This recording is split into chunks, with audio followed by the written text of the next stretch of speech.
Nós sabemos que o livro do Apocalipse é o livro mais difícil de ser entendido na Bíblia. E por que é o livro mais difícil? Porque é um livro de imagem simbólica, é um livro de símbolos. E esses símbolos não são fáceis de interpretação. É tanta verdade que ao longo da história há muitas escolas de interpretação desses símbolos. Mas se tem algo que nós devemos ter na mente e no coração, é que Apocalipse significa revelação. Revelação de Jesus Cristo.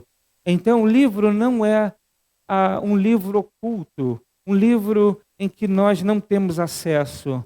Pelo contrário, é um livro em que o próprio Senhor revelou aquilo que em breve iria acontecer para trazer consolo, para trazer esperança para a vida da igreja e para que a igreja pudesse compreender que a vida, a história, o mundo, os acontecimentos, o futuro está nas mãos de Deus. E, portanto, a igreja pode confiar que Deus está cuidando não apenas do hoje, mas também do amanhã.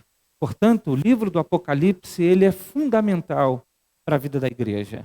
Ele é fundamental para que nós possamos compreender que o nosso Deus é um Deus soberano, um Deus que cuida de todas as coisas. Então, o Apocalipse é a revelação de Jesus Cristo. E o que é revelação? É descortinar, é mostrar aquilo que estava oculto e agora é revelado para a igreja. O futuro estava oculto, mas foi revelado para a igreja. Por que o livro tem símbolos? Porque a linguagem, a literatura apocalíptica é escrita geralmente em tempo de perseguição.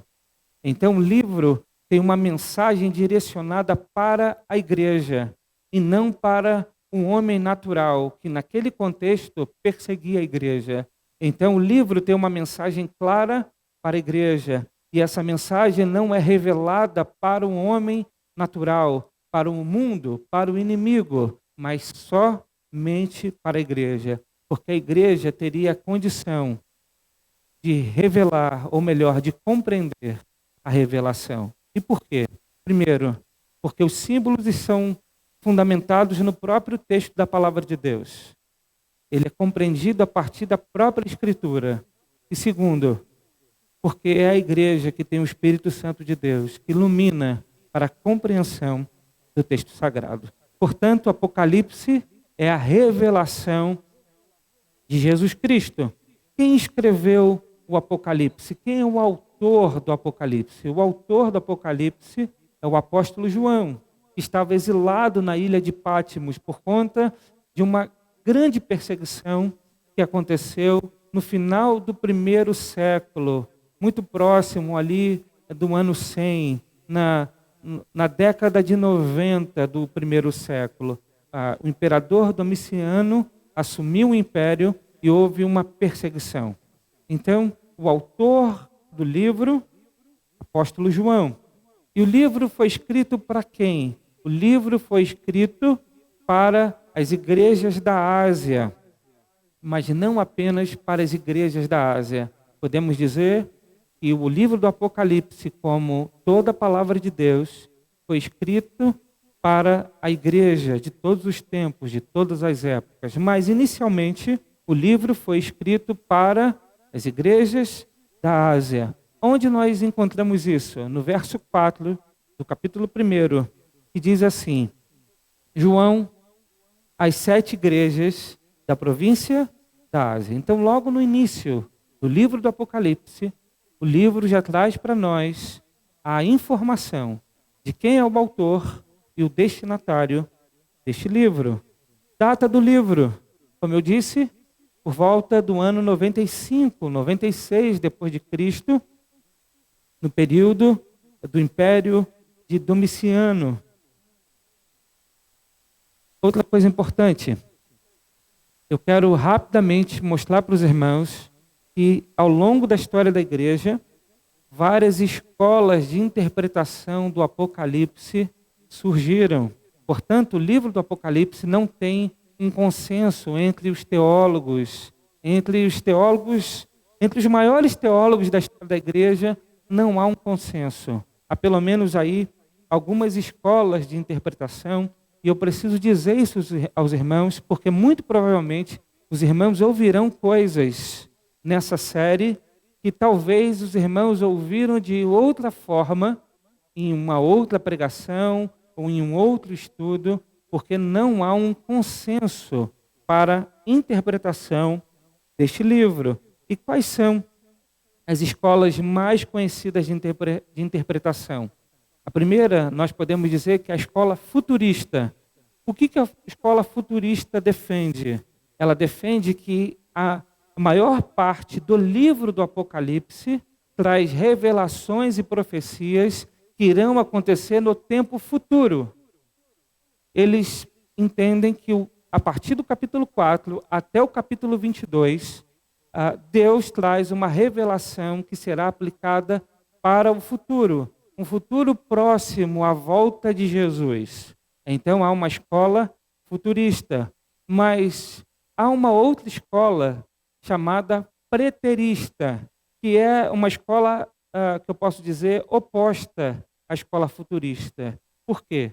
Porque eles compreendem que a maior parte da revelação que Deus traz no livro do Apocalipse já se cumpriu no passado, na época de João, na época que a igreja estava sendo perseguida ali no final do primeiro século. Então, a escola preterista compreende que o livro do Apocalipse, na sua, posso dizer, na maior parte do seu conteúdo, já se cumpriu. Apenas algumas coisas para se cumprir, como a volta de Jesus, o julgamento final, novo céu e nova terra.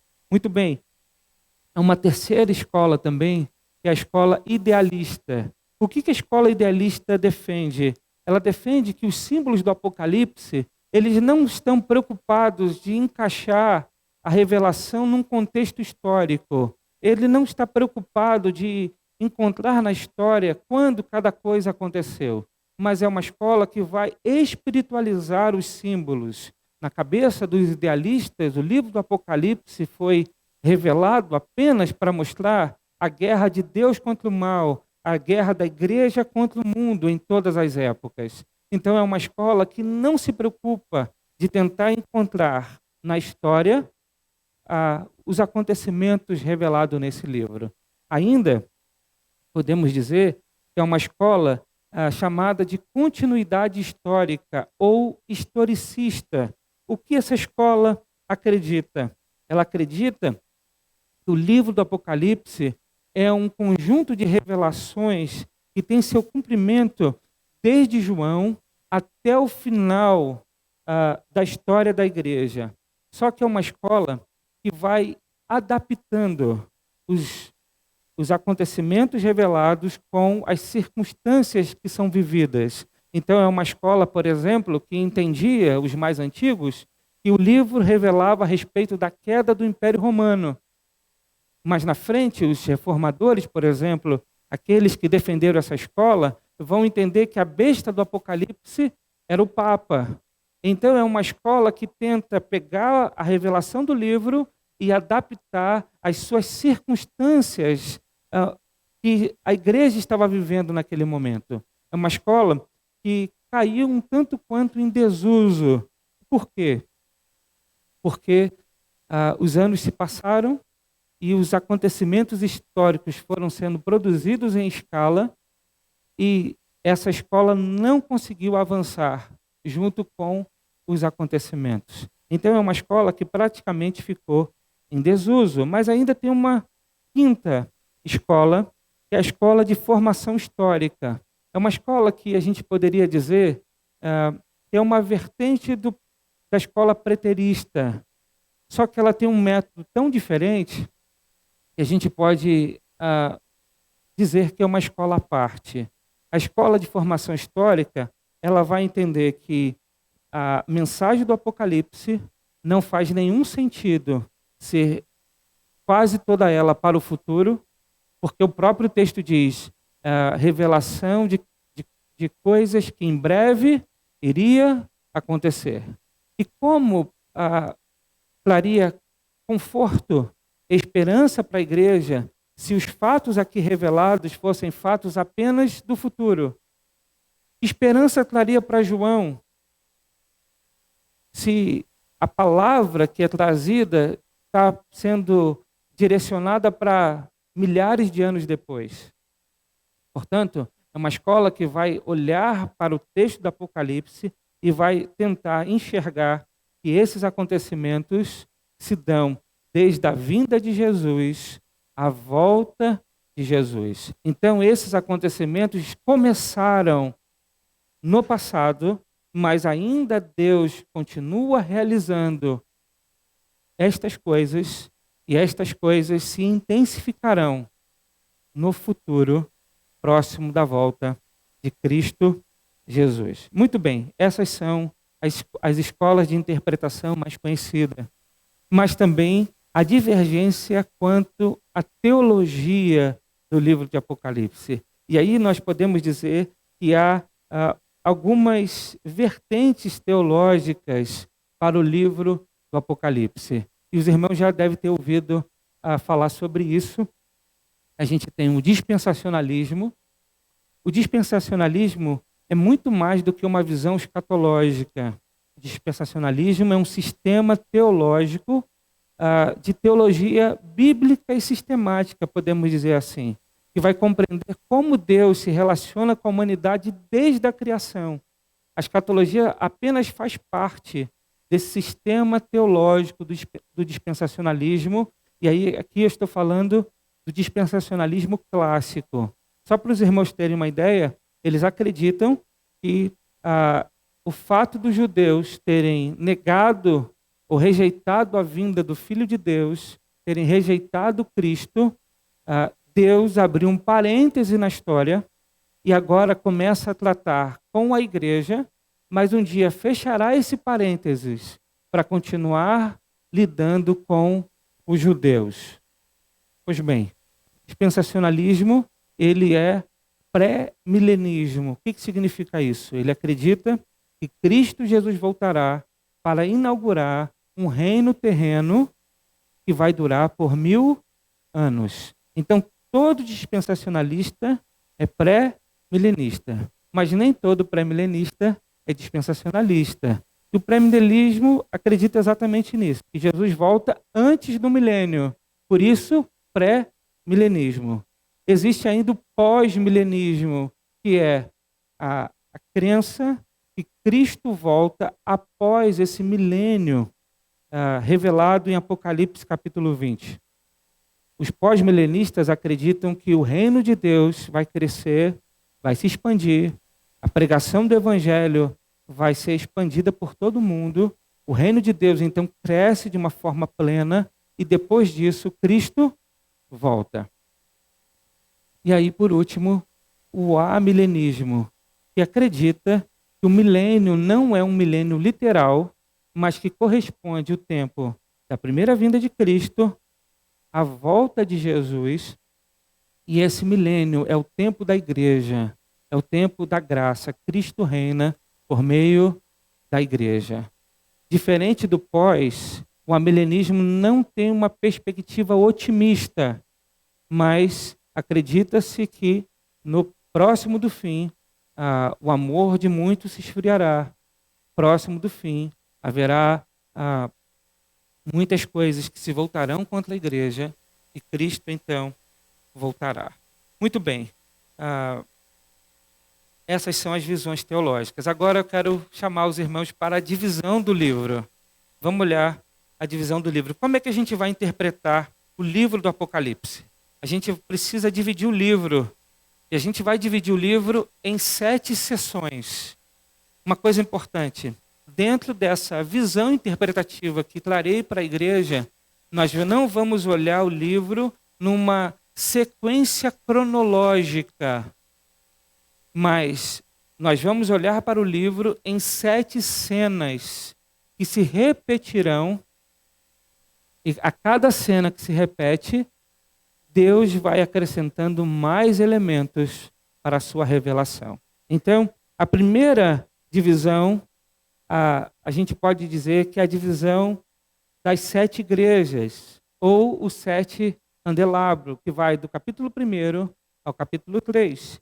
A segunda divisão, a segunda seção, os 7 selos, que vai do capítulo 4 ao capítulo 7. A quarta divisão, a terceira divisão, as 7 trombetas, que vai do capítulo 8 ao capítulo 11. A quarta divisão, o aparecimento do trio do mal, que vai do capítulo 12 ao capítulo 14. A quinta divisão, as 7 taças, que vai do capítulo 15 ao capítulo 16. A sexta divisão, a derrota dos aliados do mal, do capítulo 17 ao capítulo 19. E por último, o milênio e o novo céu e a nova terra, do capítulo 20 ao capítulo 22. Então nós vamos dividir o Apocalipse nessas 7 sessões para tentar compreender como nós devemos interpretar esse livro, ok? Vamos então entrar para o texto. Hoje eu quero apenas fazer uma exposição do capítulo 1, do verso 1 ao versículo 8. Abre, por favor, a sua Bíblia, Apocalipse, capítulo 1, do versículo 1 ao versículo de número 8. Diz assim a palavra do Senhor. Revelação de Jesus Cristo, que Deus lhe deu para mostrar aos seus servos o que em breve há de acontecer. Ele enviou o seu anjo para torná-la conhecida ao seu servo João, que dá testemunho de tudo o que viu, isto é, a palavra de Deus e o testemunho de Jesus Cristo. Feliz aquele que lê as palavras desta profecia, e felizes aqueles que ouvem e guardam o que nela está escrito, porque o tempo está próximo. João, às 7 igrejas da província da Ásia, a vocês graça e paz da parte daquele que é, que era, que há de vir, dos 7 espíritos que estão diante do seu trono e de Jesus Cristo, que é a testemunha fiel, o primogênito dentre os mortos, o soberano dos reis da terra. Ele nos ama e nos libertou dos nossos pecados por meio do seu sangue e nos constituiu reino e sacerdotes para servir a seu Deus e Pai. A ele sejam glória e poder para todo sempre. Amém. Eis que ele vem com as nuvens, e todo olho o verá, até mesmo aqueles que o transpassaram, e todos os povos da terra se lamentarão por causa dele. Assim será. Amém. Eu sou o Alfa e o Ômega, diz o Senhor Deus, o que é, o que era e o que há de vir, o Todo-Poderoso. Amém, meus irmãos? O que nós vamos fazer? Nós vamos tentar pegar esses versos, dividir em 4 pontos. Minha intenção é aplicar e explicar o texto, certo? Então a gente vai fazer essa divisão. E o primeiro ponto que eu quero destacar aos irmãos a respeito do livro do Apocalipse é que o Apocalipse é a revelação de Deus. É uma revelação para mostrar à igreja que Cristo controla o futuro. Então, a primeira verdade que eu gostaria que a igreja aprendesse, que o Apocalipse é uma revelação para mostrar à igreja que Cristo controla o futuro, pois o futuro está nas mãos de Cristo. Cristo controla o futuro. Verso 1 e 2 diz assim: revelação de Jesus Cristo, que Deus lhe deu para mostrar aos seus servos o que em breve há de acontecer. Ele enviou seu anjo para torná-la conhecida a seu servo João, que dá testemunho de tudo o que viu, isto é, a palavra de Deus e o testemunho de Jesus Cristo. Então, o verso 1, ele mostra para nós a chave para a interpretação do livro. O texto diz que o livro é revelação, o que significa tirar o véu, desvendar. É um desvendar da mensagem de Jesus Cristo. E o que Jesus Cristo quis ensinar à igreja através do Apocalipse? Quis ensinar que o futuro está nas mãos dele. Ele tem um futuro nas mãos. E por que Cristo quis ensinar isso justamente para João no final do século I? Porque a igreja estava vivendo, mais uma vez, uma perseguição contra si. O Império Romano havia já vinha perseguindo a igreja em alguns momentos, mas agora de uma forma mais forte, através do imperador Domiciano. Nesse período, só para os irmãos terem uma ideia, mais de 40 mil cristãos morreram por conta dessa perseguição. João estava na ilha de Patmos por conta da perseguição. Então, a mensagem que João recebe é uma mensagem para revelar à igreja que, embora o império, o maior poder que existia na época, estava contra a igreja, esse poder cairia e a igreja se manteria de pé, porque Deus está no controle da história e o futuro está nas mãos de Deus. Essa verdade, nós sabemos que ela é verdadeira. É uma verdade verdadeira. Ok? Não é uma verdade aí para contar história. É uma verdade verdadeira. E por que eu digo isso? Porque do tempo que foi revelado até agora, nós sabemos como a igreja venceu, como o cristianismo triunfou, como o poder inimigo caiu e a igreja permaneceu de pé. E ela está em pé até hoje, permanecerá de pé até a volta de Cristo. Portanto, o livro do Apocalipse é para trazer um encorajamento à igreja, o conforto para a igreja, para mostrar que o seu Deus está cuidando da sua noiva, está cuidando da igreja. É tão extraordinário que nós vamos ver que no Apocalipse, João recebe uma visão do trono e Deus está sentado no trono governando. João recebe a mensagem do livro da história, que está nas mãos do Cordeiro. João recebe a mensagem que o mal se levantaria contra a igreja, mas da mesma forma como o mal se levanta, o mal também cai. João recebe a mensagem de que no fim, Cristo volta, estabelece juízo contra a humanidade, mas traz para si a igreja e inaugura um novo tempo, um novo céu e uma nova terra. Portanto, a mensagem do Apocalipse é para trazer confiança, conforto, paz. O texto, então, vai mostrar para nós que essa revelação de Jesus Cristo, que foi dada a seu servo, é de coisas que em breve há de acontecer. E breve há de acontecer é um tempo determinado, mas não demorado. Então, estas palavras são de coisas que já aconteceriam no tempo de João, porque em breve ia acontecer. Jesus enviou o seu anjo, segundo o texto, veja, ele enviou o seu anjo para torná-la conhecida a seu servo João, que dá testemunho de tudo que viu, isto é, a palavra de Deus, o testemunho de Jesus Cristo. Essa expressão aqui o anjo revelou, se fez conhecido, essa expressão no grego é uma expressão de notificação, ele notificou. E a palavrinha no grego quer ensinar, quer mostrar indicação. Ela pode ser ensinada como ensinar por símbolos. E aqui a gente tem uma outra indicação importante.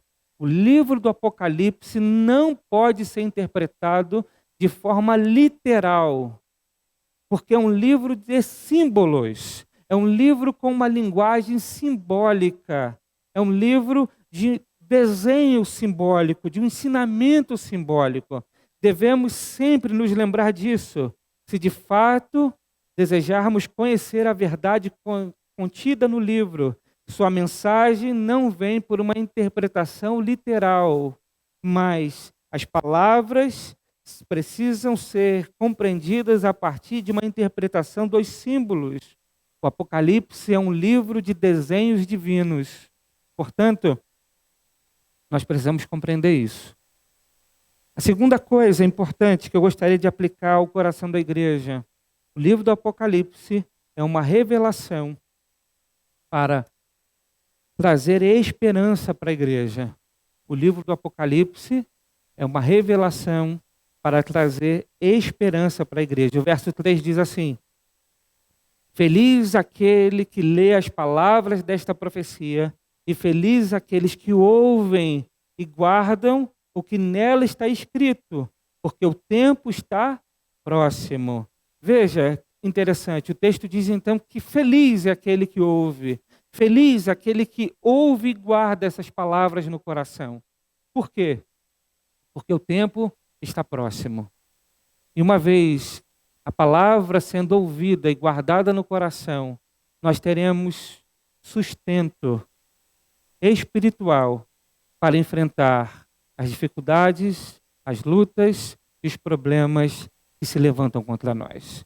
Sem a palavra de Deus, se a palavra de Deus não for ouvida e não for guardada no coração, dificilmente a igreja resiste aos problemas que vêm contra ela.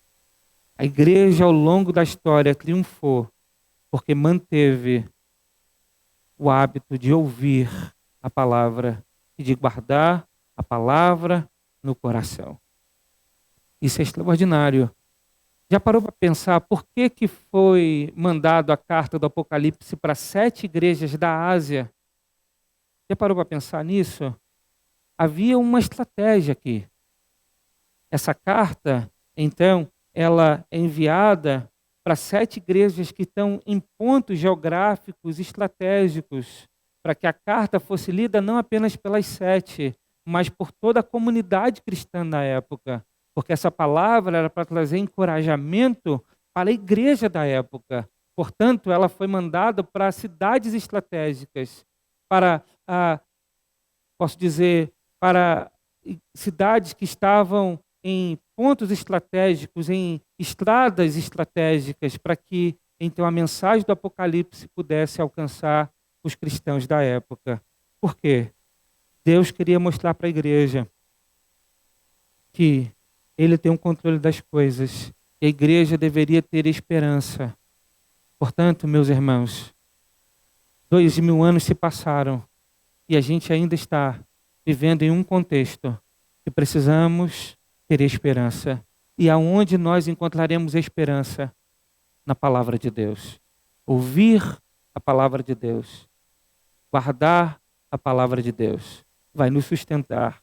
Agora nessa pandemia, mas em qualquer outro momento em que os inimigos de Deus, as circunstâncias ruins, as dificuldades se levantarem contra nós. Portanto, como é feliz aquele que ouve a palavra de Deus, aquele que guarda a palavra de Deus no coração. É muito estranho, meus irmãos, alguém afirmar que está firme espiritualmente se não lê a palavra, se não gosta de ouvir a palavra, se não gosta de pregação, se não tem tempo para ouvir a palavra de Deus, se não dá atenção à palavra de Deus. Dificilmente eu posso dizer que não existe essa possibilidade de alguém se manter de firme e de pé espiritualmente, se não ouvir, se não estudar, se não ler, se não buscar, conhecer, compreender e guardar a palavra de Deus no coração. Sem a palavra de Deus, nós estamos vulneráveis. Portanto, nós precisamos da palavra de Deus. Por isso nós devemos ouvir e guardar a palavra de Deus no coração. Nós ainda não vivemos as piores consequências dessa pandemia. Grava isso. A pior consequência da pandemia não vai ser a enfermidade física, mas a enfermidade espiritual. A pandemia vai passar, mas ela vai arrastar não apenas vidas de muitas pessoas, mas ela vai arrastar muitas pessoas para fora da igreja. Por quê? Nós precisamos ser alimentados. E sem o alimento da palavra de Deus, seremos alimentados com outras coisas. E essas coisas tomarão o coração do homem. E o coração do homem se endurecerá cada vez mais para as coisas de Deus. Portanto, as consequências da pandemia virá. Eu não tenho dúvidas disso. Virá. Nós estamos quase um ano de pandemia. Quantas pessoas deixaram de ouvir a palavra? Quantas pessoas deixaram de ler a palavra? Quantas pessoas deixaram de experimentar a palavra? De degustar a palavra? De desejar a palavra? De comer a palavra? De meditar na palavra? A igreja só se mantém de pé pela palavra de Deus. Portanto, como é feliz aquele que ouve a palavra de Deus. Porque ele é feliz. Porque ele deixa de ter as circunstâncias ruins? Não. Mas porque ele é uma casa na rocha. O vento bate, a tempestade chega, mas ela vai embora e a casa permanece firme de pé. Portanto, nós precisamos sustentar a nossa casa espiritual no fundamento. O fundamento é a palavra de Deus. A ideia de Deus, de Cristo, era fazer com que esta palavra pudesse, então, trazer esperança para a igreja. Essa palavra precisa trazer esperança aos nossos corações. Meus irmãos, entendam isso de uma vez por todas. A pandemia vai passar, mas a igreja permanecerá de pé. Por quê? A igreja permanecerá de pé até a volta do seu Senhor. Está escrito, Deus nos revelou o fim.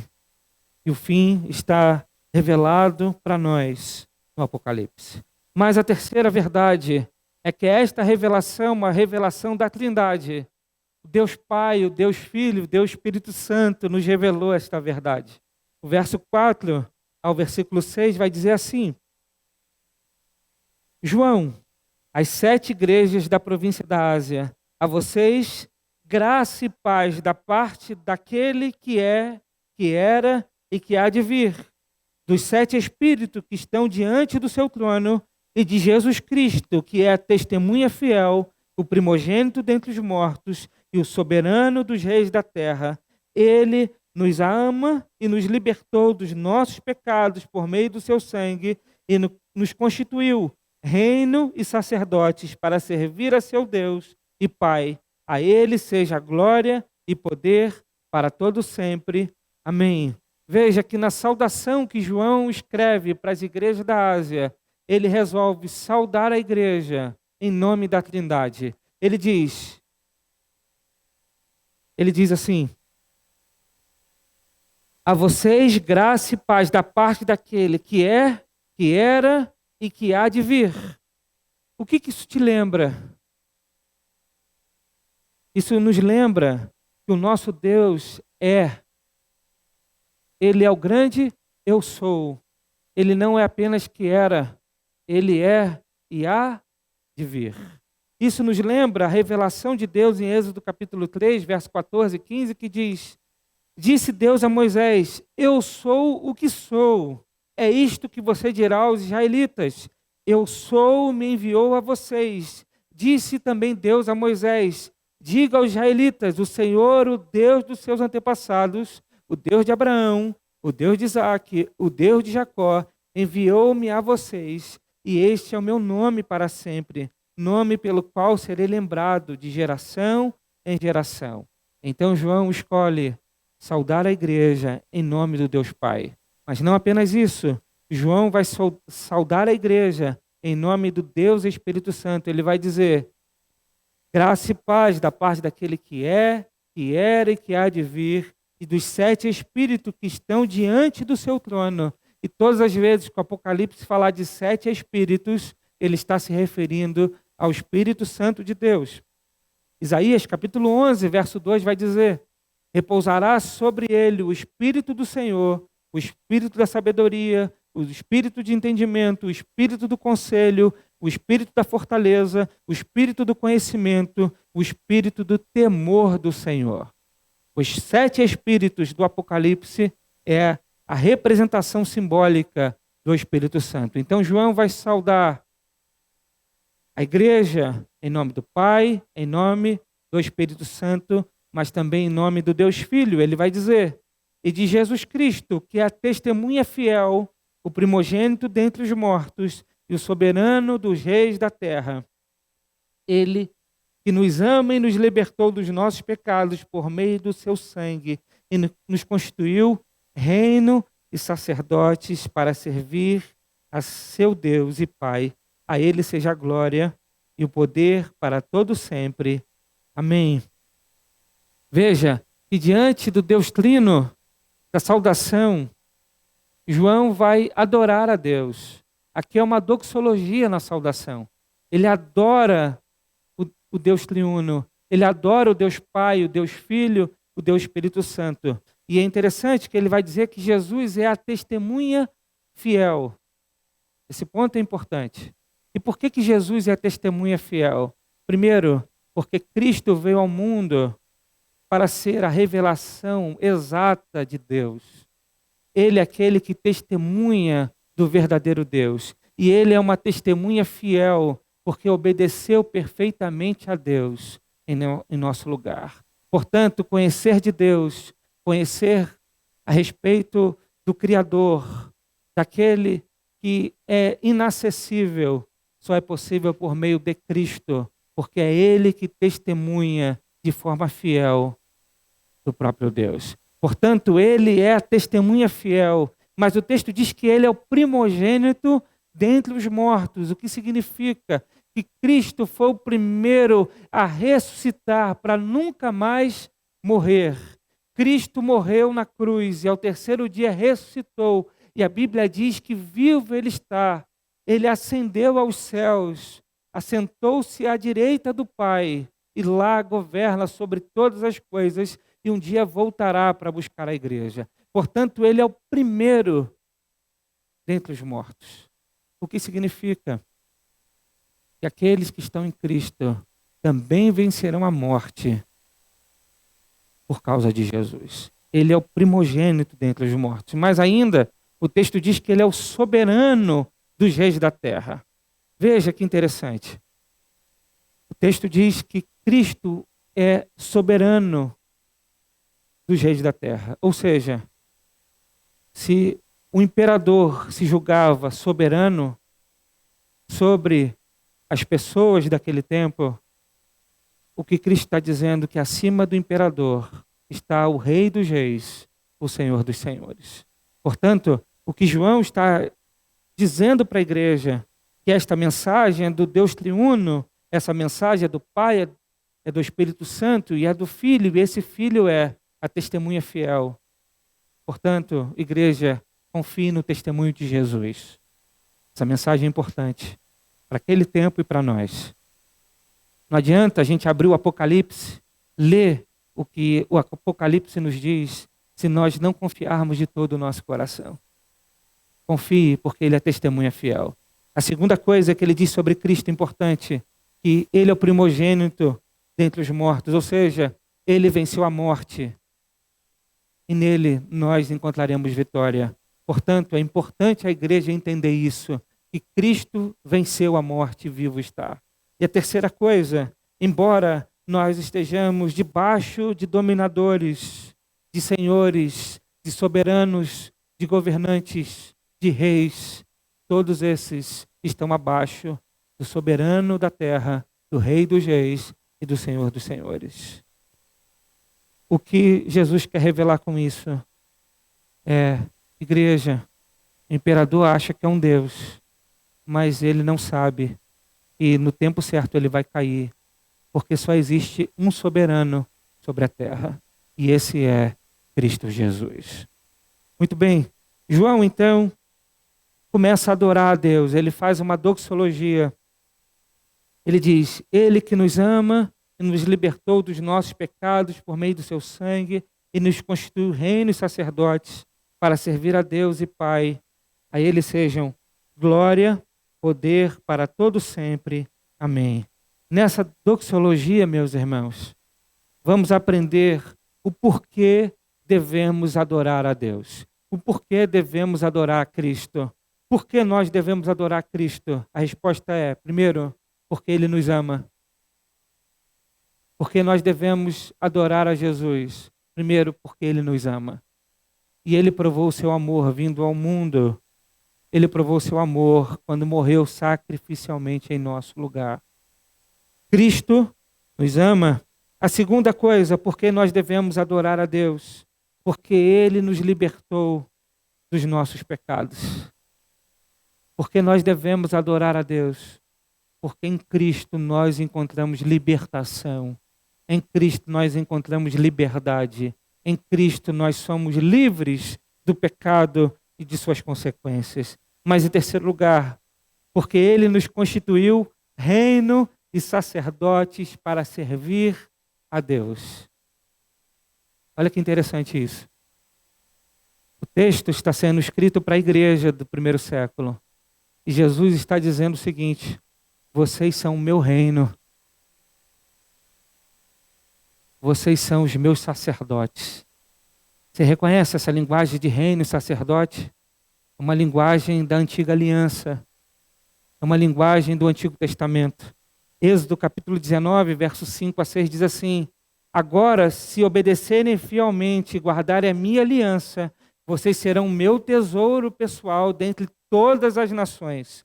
Embora toda a terra seja minha, vocês serão para mim um reino de sacerdotes e uma nação santa. Essas palavras que você dirá aos israelitas. Deus, no Antigo Testamento, disse ao povo de Israel: vocês são a minha nação santa, vocês são o meu reino, o reino de sacerdote. Embora o mundo todo seja meu, mas eu me revelarei a partir de vocês, e o mundo conhecerá o Deus verdadeiro a partir da nação de Israel. Olha, chega no Apocalipse, o que Deus está dizendo para a igreja: vocês são o meu reino. Veja, isso muda, por exemplo, a nossa maneira de interpretar o Apocalipse. Porque para muitos, o Apocalipse está muito mais relacionado a profecias que irão se cumprir por conta do compromisso que Deus tem à nação de Israel, ao povo étnico de Israel. E quando a gente entende que a igreja é o reino de Deus, é o reino sacerdotal de Deus, as palavras que Deus usou para Israel, Ele está usando para a igreja. Isso indica para nós que o povo de Deus, na antiga aliança, e o povo de Deus na nova aliança, tem um papel, um compromisso. É eles que demonstram ao mundo o verdadeiro Deus.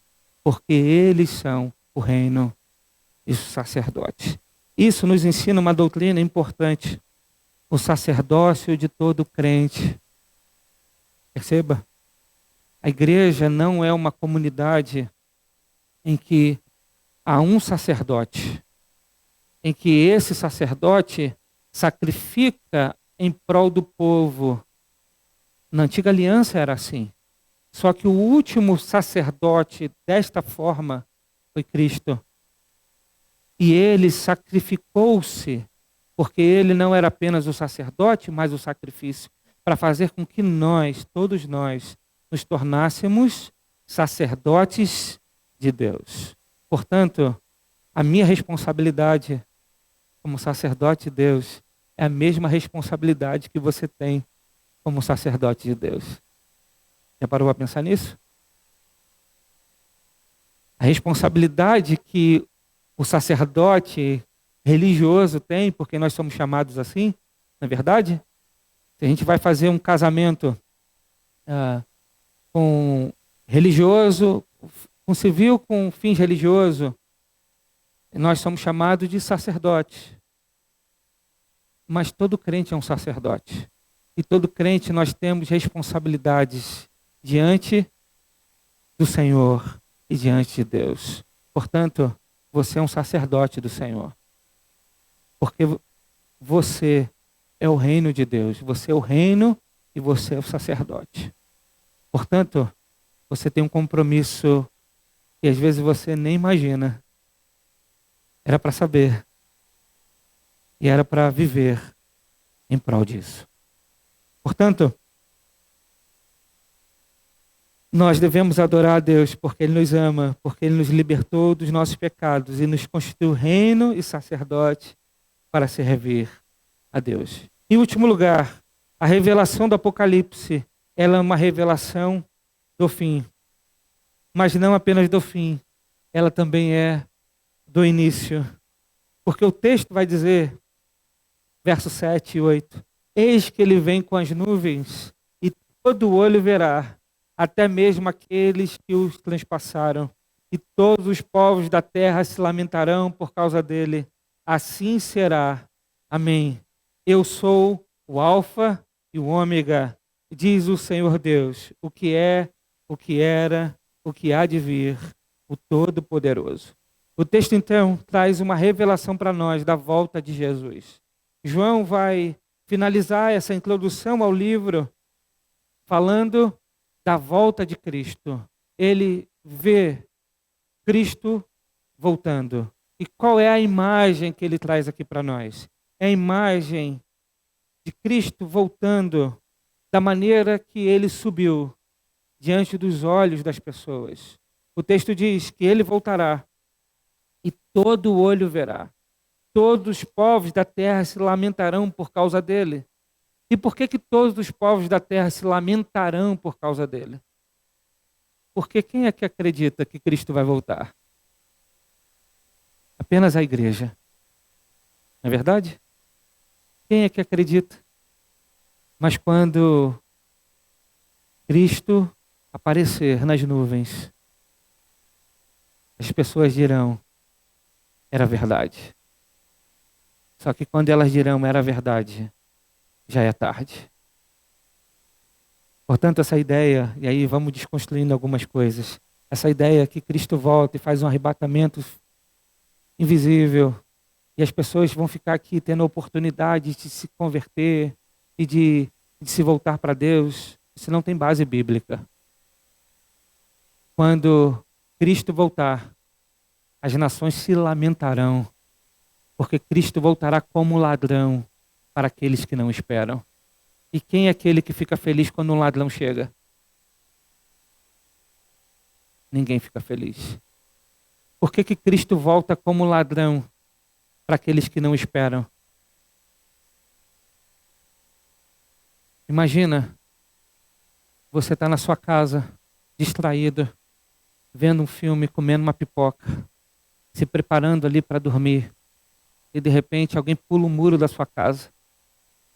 Você espera por isso? Você vai sorrir por isso?